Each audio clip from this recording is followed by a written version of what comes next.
계속해서 요한복음 8장을 공부하고 있습니다. 요한복음 8장을 보면 예수를 믿지 않으려고 하는 유대인들과 그들을 설득하려고 하시는 예수님의 애처로운 모습이 반복해서 나타나고 있습니다.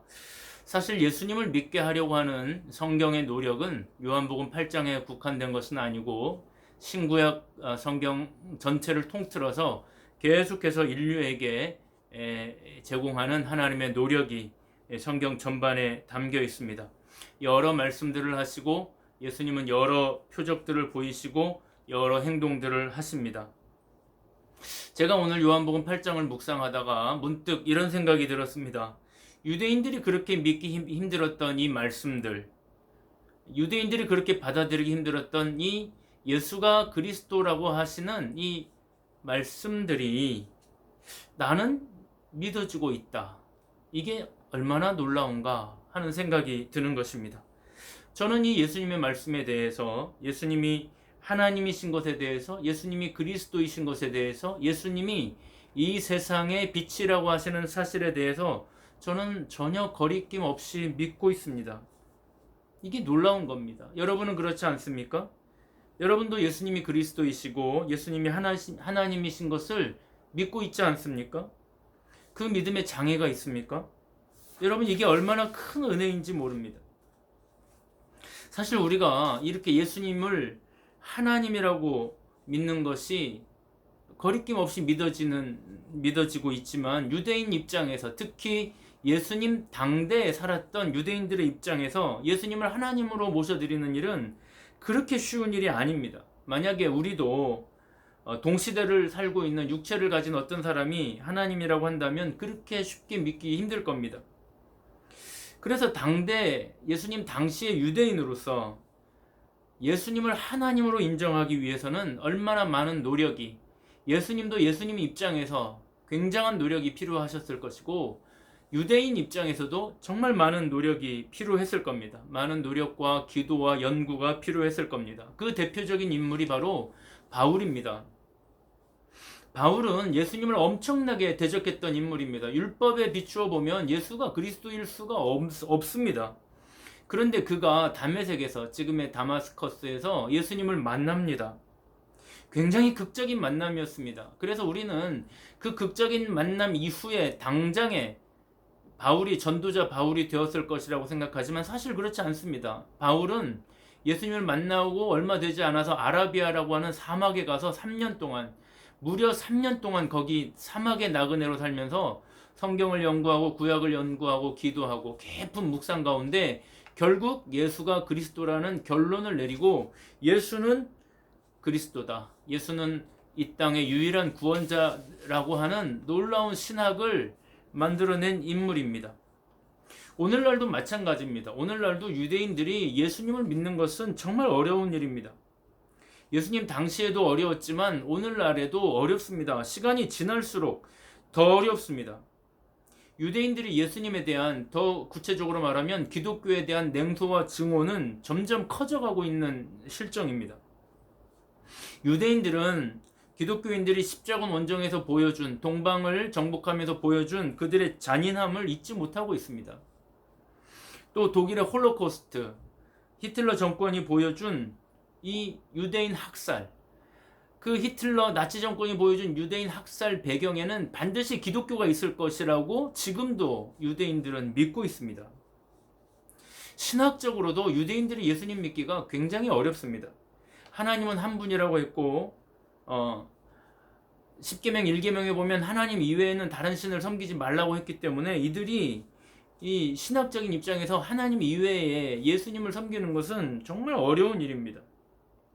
그리고 하나님이 어떻게 육체를 가진 인간이 될 수 있는가? 삼위일체라고 하는 말이 도대체 무슨 말인가?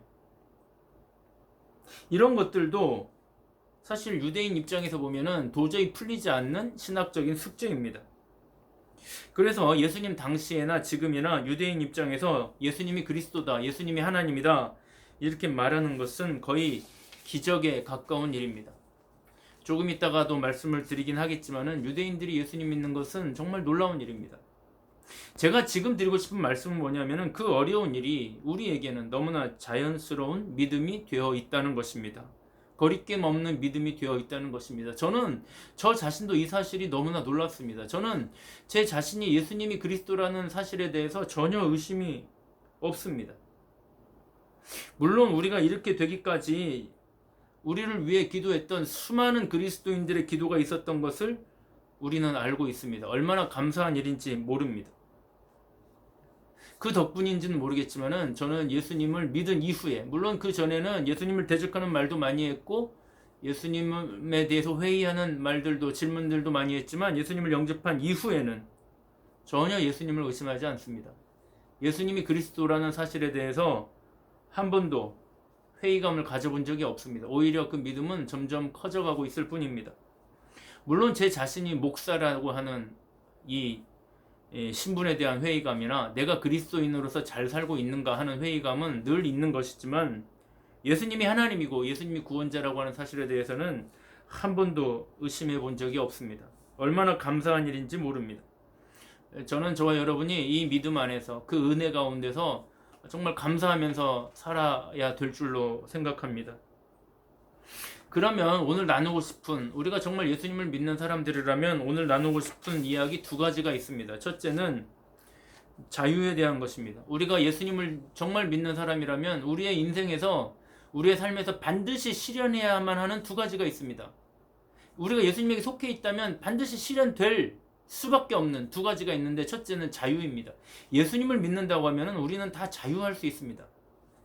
예수님을 믿는다고 하는데도 자유롭지 않게 뭔가 매여 있거나 뭔가 쫓기는 것 같은 인생을 살고 있다면 예수님에게 완전히 속해 있지 않다는 뜻입니다. 예수님이 지난 시간에 우리가 보았던 것처럼 진리를 알지니 진리가 너희를 자유롭게 할 것이다, 이렇게 말씀하셨지 않습니까? 우리가 예수님에게 속해 있다면, 진리에 속해 있다면 우리는 자유할 수 있습니다. 그런데 제가 지난번 시간에 진리가 어떤 진리냐, 진리는 반드시 인격이어야 한다, 제가 그런 말씀을 드렸습니다. 유대인들이 예수님을 거부하는 이유 중에 하나는 예수님을 인격적으로 만나지 못하기 때문입니다. 진리라는 단어가 선포되면 항상 사변적으로, 율법적으로 받아들입니다. 인격적으로 받아들이지 않습니다. 사변적이거나 추상적으로 받아들입니다. 여러분, 그러나 기독교의 진리는 반드시 인격적이어야 합니다. 예수님과의 만남은 반드시 인격적인 만남이어야 합니다. 인격적인 교제가 있어야만 우리는 진리 안에서 제대로 자유할 수 있습니다. 오늘 유대인들 이야기를 많이 하게 되는데 메시아닉 주라고 하는 사람들이 있습니다. 유대인들이 예수님 믿기가 정말 힘들지만 최근 수십 년 동안에 예루살렘을 포함해서 전 세계에 흩어져 있는 유대인들 중에 예수님을 영접하는 사람들이 조금씩이지만 점점점 더 늘어나고 있습니다. 코로나가 있기 전에 예루살렘에서 어떤 선교단체가 집회를 했는데 무려 5,000명이나 모이는 집회도 있었다고 합니다. 메시아닉 주들입니다. 유대인이면서 예수 믿는 사람들입니다. 유대인이면서 예수 믿는 사람들이 점점 많아지다 보니까 이게 말세의 증거다, 이렇게 말하는 사람들도 물론 있습니다만은 그거는 나중에 또 이 얘기를 해보기로 하고, 또 이 메시아닉 주에 대한 비판하는 사람들 중에는 그들의 신학에 대해서 비판하는 사람들도 물론 많이 있습니다. 그 얘기도 다음에 할 기회가 있을 것이라고 봅니다만, 어찌됐건 유대인들 중에 예수님을 영접하는 사람들이 많아지고 있다는 것은 굉장히 고무적인 일입니다. 예수님을 구주로 영접한 이 메시아닉 주라고 하는 사람 중에 데이비드라고 하는 길거리 전도자가 있습니다. 이 사람은 유대인 학교를 다녔고 부모님에게 토라 교육을 철저하게 받았습니다.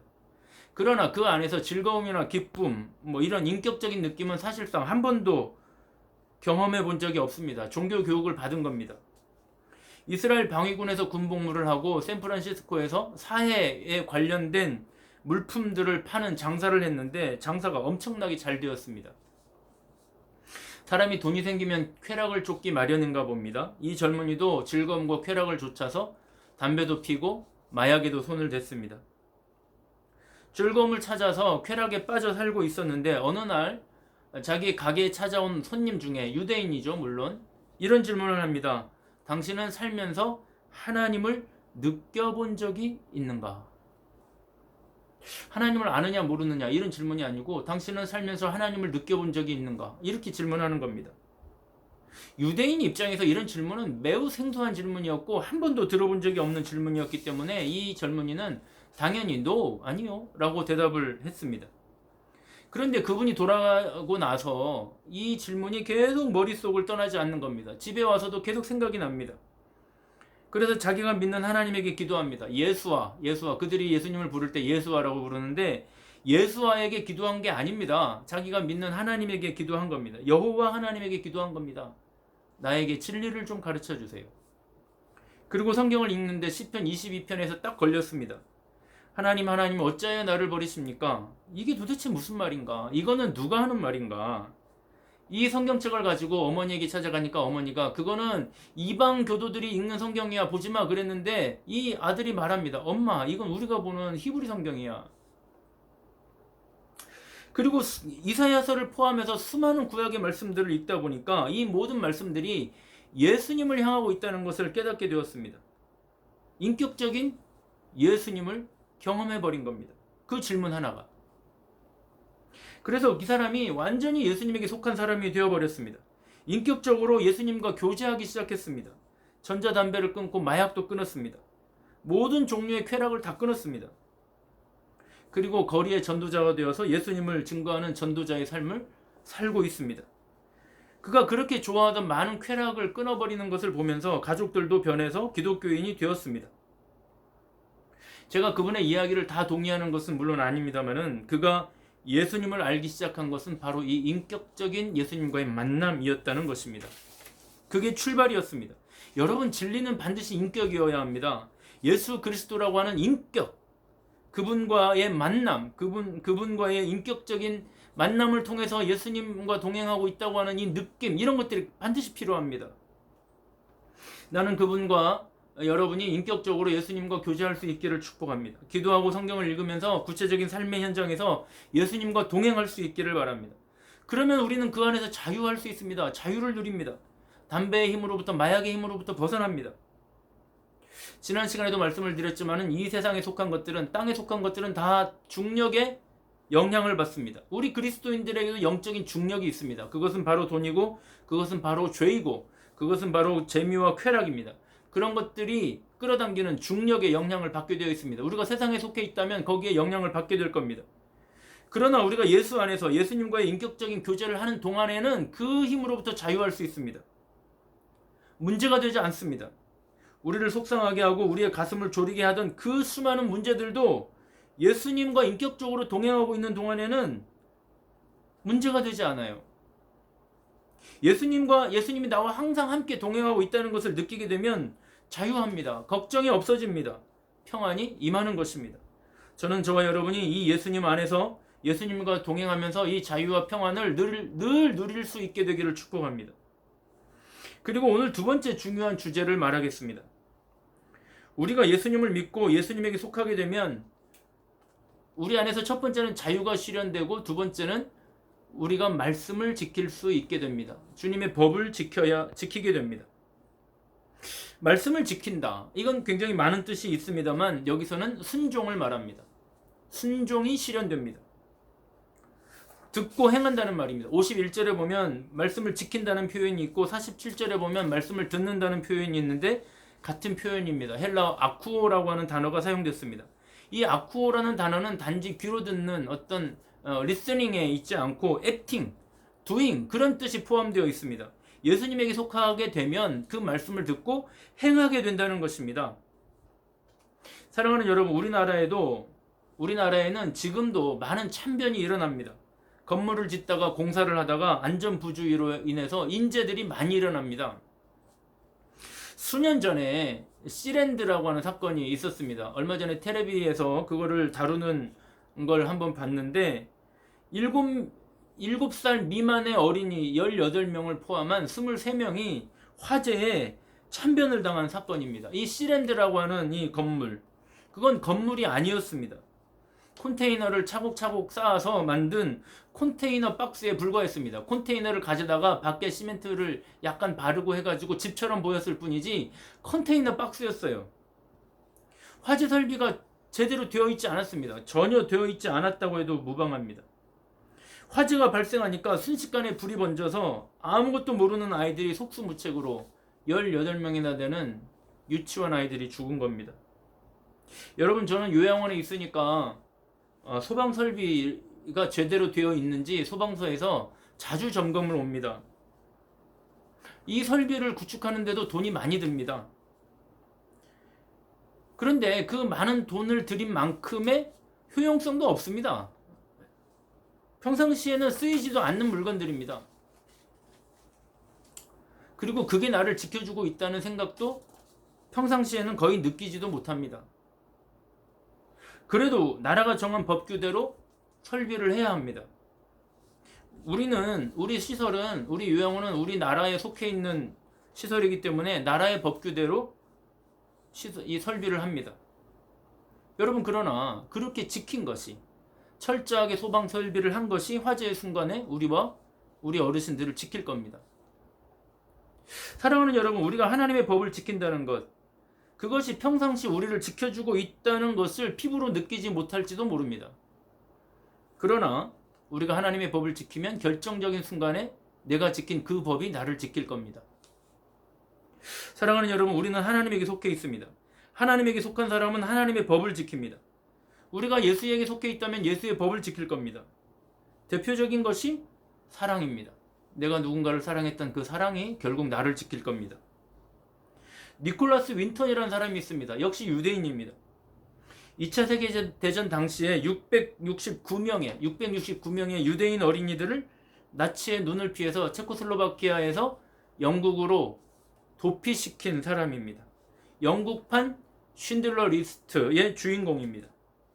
이분이 작년에 7월 1일 날 109세의 나이로 세상을 떠났는데, 이 사람이 1909년에 영국에서 태어났습니다. 독일계 유대인 가정에서 태어났는데, 이 사람이 국제 업무, 금융 업무를 하고 또 영국으로 돌아와서는 주식 중개인으로서 굉장히 안정적인 부를 제법 구축하면서 살고 있었는데, 1938년 12월 어느 날 크리스마스 때 스키를 타러 스위스로 여행을 가려고 계획을 세우고 있는 중이었는데, 체코슬로바키아에서 유대인 난민들을 위해 자원봉사를 하던 친구가 연락이 옵니다. 와서 조금만 도와달라는 겁니다. 손길이 부족하다는 겁니다. 유대인 난민 수용소를 찾아가 봤습니다. 어른들도 너무나 고통스럽고 참혹한데 어린 아이들이 너무나 비참하게 살고 있는 겁니다. 그때부터 자신의 전 재산을 털기 시작합니다. 아이들을 영국으로 데려오기 시작합니다. 기차나 교통편이나 위탁가정을 찾아서 헤맵니다. 필요한 입양 서류를 마련합니다. 발각되면 자기가 죽을 수도 있는데 뜻을 굽히지 않고 총 8번에 걸쳐서 669명의 아이들을 영국으로 도피시킵니다.